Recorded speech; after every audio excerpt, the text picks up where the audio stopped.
안녕하세요. 나눔교회 성도 여러분. 지난 주일 우리가 반석 위에 세운 교회라는 정말 중요한 시리즈를 시작했잖아요. 오늘 그 첫 번째 기초였던 오직 성경에 대해서 함께 더 깊이 들어가 보려고 합니다. 이 원리가 대체 어떻게 우리의 삶을 진짜 단단하게 세울 수 있는지 한번 파헤쳐 보겠습니다. 예수님께서 당신의 교회에 대해 정말 강력하고 분명한 약속을 주셨습니다. 그건 바로 반석 위에 지은 집처럼 인생의 그 어떤 비바람과 폭풍우가 몰아쳐도 절대로 무너지지 않을 거라는 약속이죠. 그런데 말이죠. 이 약속이랑 우리가 매일 보는 현실 사회에는 좀 큰 차이가 있는 것 같아요.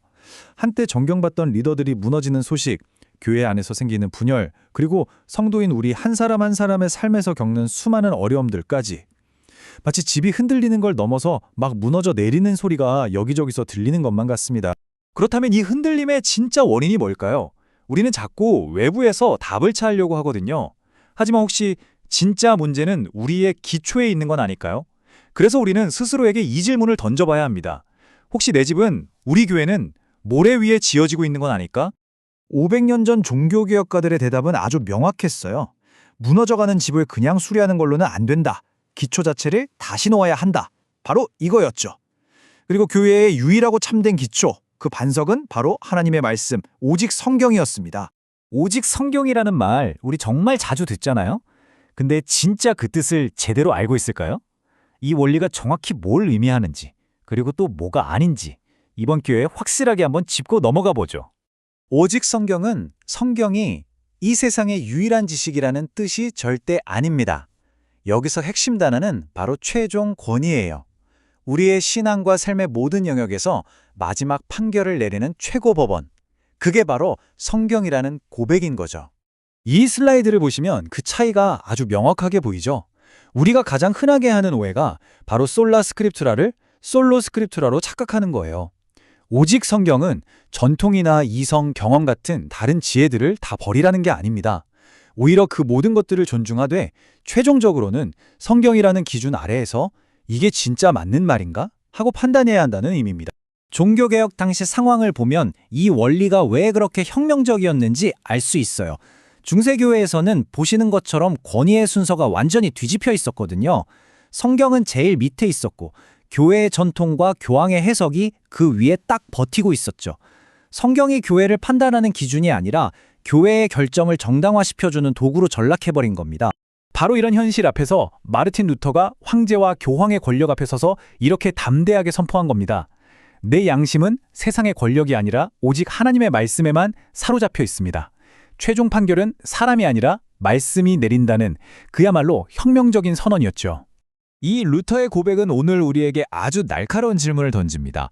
내 삶의 중요한 결정들 앞에서 성경은 그저 여러 옵션 중에 하나를 알려주는 참고서인가요?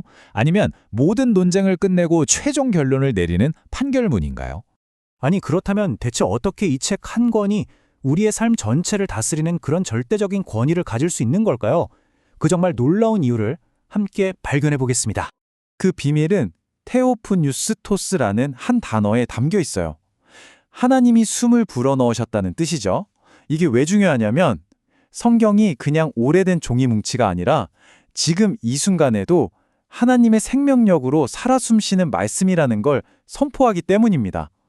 그래서 이 말씀은 죽은 문자가 아니라 살아있는 능력인 거예요. 이 살아있는 말씀은 우리에게 크게 두 가지 일을 합니다. 첫째, 우리를 영원한 죽음에서 생명으로 이끄는 구원의 지혜를 주고요. 그리고 둘째, 구원받은 우리가 그리스도를 닮은 온전한 모습으로 자라가도록 때로는 가르치고 때로는 꾸짖고 또 바로잡으면서 후련시키는 거죠. 설교에서 들었던 이 비유 다시 한번 생각해 볼까요? 우리는 성경에 우리 영혼의 생사가 걸린 구원의 지혜가 담겨 있다고 고백하잖아요. 그런데 정말 그렇다면 어떻게 우리가 이토록 성경에 무관심할 수 있을까요? 이 질문은 성경의 능력에 대한 우리의 믿음이 과연 진짜인지 정직하게 돌아보게 만듭니다. 자, 이제 가장 중요한 부분입니다. 이 원리가 그냥 머릿속 이론으로만 남지 않도록 우리의 교회와 바로 내 삶의 현장으로 가져와서 직접 부딪혀 보자고요. 먼저 우리 나눔교회 공동체에 질문해 봅시다. 우리가 사역의 방향을 정하고 중요한 결정을 내릴 때 우리의 최종 기준은 과연 무엇일까요?